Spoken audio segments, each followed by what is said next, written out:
only in a show like WandaVision can you ask the question, is her dead brother that isn't her brother, but the brother from another universe, but now it is her brother? Is the brother not brother dead?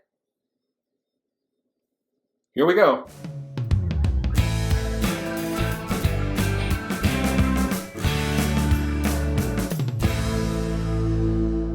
So, WandaVision Episode 6.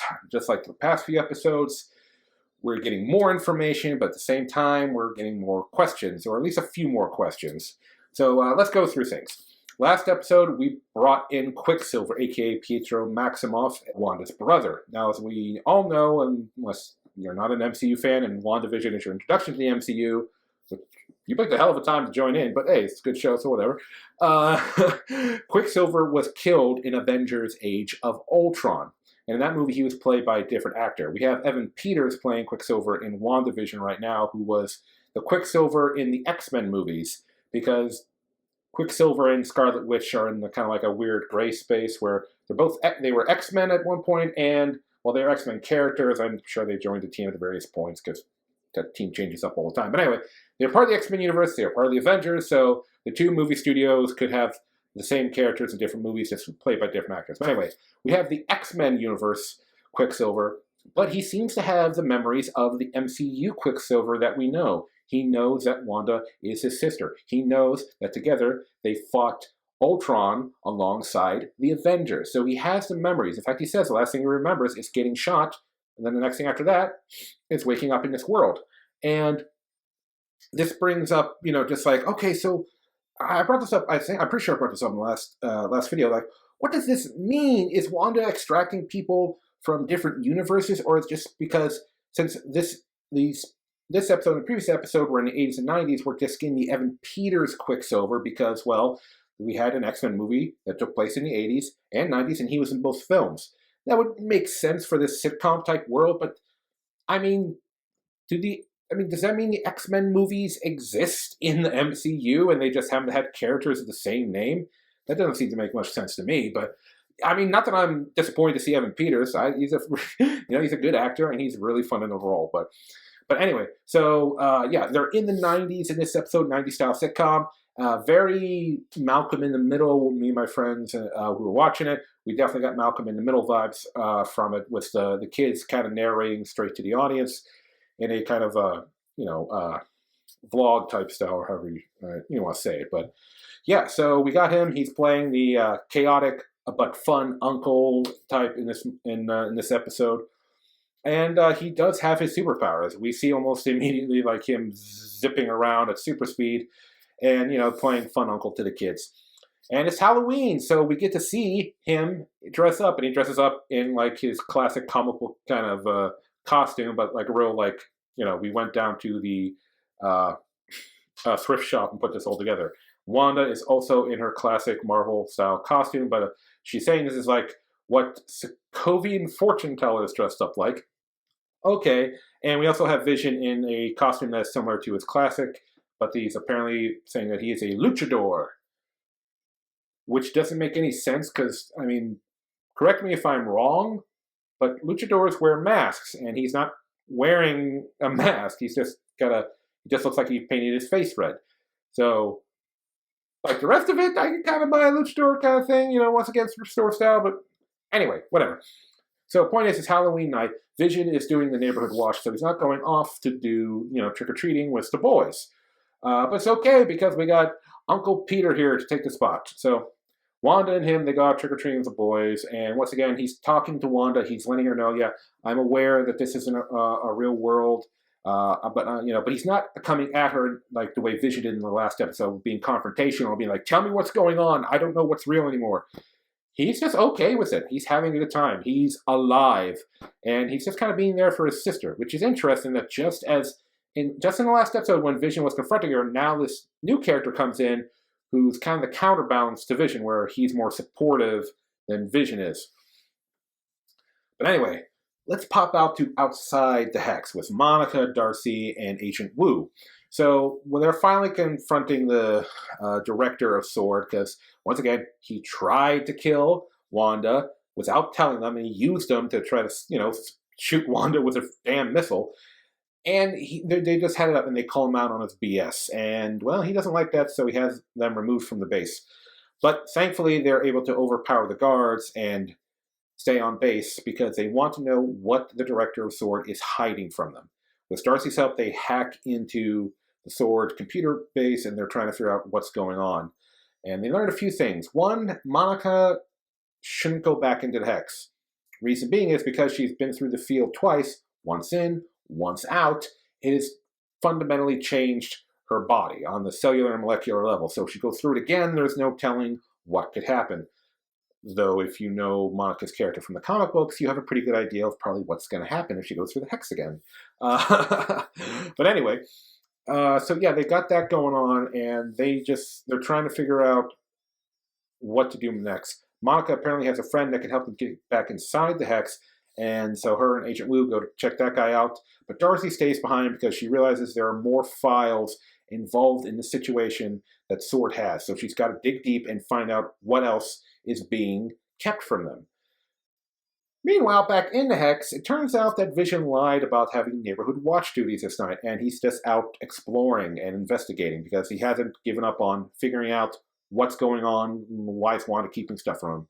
And he starts to head towards the edge of town, where he starts to notice problems. A woman putting up Halloween decorations, but she just goes back and forth. She's stuck in a loop. And this tear is rolling down her cheek, and it's one of those kind of like scary, creepy moments where you're like, oh my God, why is Wanda doing this to these people? Like, you don't want to hate Wanda. You want to like Wanda. You've liked her in previous films. You don't want to hate her now, but you're like, she's kind of torturing these people on a deeply emotional level. It's like she's a hero that's acting like a villain. It's just, but you kind of get it. Like so much was taken from her in her life that this whole hexing kind of makes sense. She got the love of her life back. She's got her brother back now. She has a family. She's getting back what was, you could say, stolen from her. So it's like you understand why Wanda's doing what she's doing, but you do not condone it, But anyway, as Vision gets to the outskirts of town, he finds this cul-de-sac, and everybody and everyone in the cul-de-sac is frozen in place. Nobody is moving. And then eventually, nearby, he finds Agnes in her car, running at a stop sign, and she's just frozen in place, and he's having trouble getting her to talk. She's just saying nonsense like, where's the town square? And Vision's like, in the town square. And she says, oh, I guess I got lost. And he's like, you got lost in the town you grew up in? So he does this thing he did to his coworker in the last episode where he like slightly phases into her brain and releases her. And she's like, and she reveals some unfortunate truths to him. It's like, are you dead? And, it's like, am I dead? And he's like, no, you're not dead. Why'd you say that? And because you're dead. And then she says, like, you're an Avenger. Can you help us? And Vision doesn't remember being an Avenger. This is all like new stuff to him. But unfortunately, he has to put Agnes back under Wanda's mind control because she's having an emotional meltdown. Like she's just losing her mind. So he has to put her back under to keep her stable. But then with a Vision, he keeps going. He goes to the very edge of town and pushes through the field. And he's having a damn hard time pushing through the field. Whereas Monica, we saw in the previous episode, she touched the field and got sucked in. And, Wanda, she left the field to let S.W.O.R.D. know, hey, stay the hell out of my world. But Vision, he's struggling. And even after he gets through the barrier, he's still struggling. The Hex is like pulling him back in, ripping off parts of his body, and he's begging these soldiers, he's begging S.W.O.R.D. to please help the people. Please come in, help us. We need help. But S.W.O.R.D. is just standing there, letting him be ripped apart, which brings up more and more questions. I'm starting to think that S.W.O.R.D. wants to make more Visions. Or at least they just want Vision's body because it is made of vibranium, and vibranium can be used for so many things. So I think it's very obvious that there's some nefarious plans that S.W.O.R.D. wants with Vision. But anyway, the boys, Billy and Tommy, as we've seen throughout the episode, have developed their family's powers. I forget which one's Billy, which one's Tommy, but one develops Quicksilver's speed, and the other one is developing Wanda's Scarlet Witch powers. And the Scarlet Witch kid, he senses that Vision, there's something wrong, And he's like, "Oh, we gotta save Daddy." And so Scarlet Witch expands the hex. She makes the field, the reality, expand out further, engulfing the sword base that they set up outside the hex, turning it into a circus, engulfing a used car lot down the street, turning it into a 50s style car. Like and everyone gets converted. The sword soldiers get turned into clowns in the circus. And she's just expanding and expanding and expanding this field, and that's where the episode ends, with many people getting sucked into the hex now, including Darcy, because she was handcuffed to a truck. They found her. But, yeah, and I think the only people who are outside the hex at this point are Monica, Agent Wu, and the higher-ups in Sword.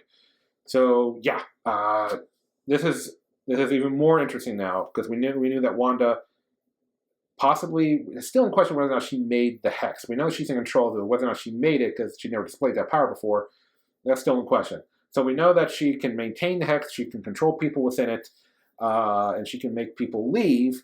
And we know that she could reinforce the hex, because when she pulled the drone out in the previous episode, the hex turned, well, scarlet. It turned red, turned scarlet. So I interpret that as that she's reinforcing the field so people can't get back in.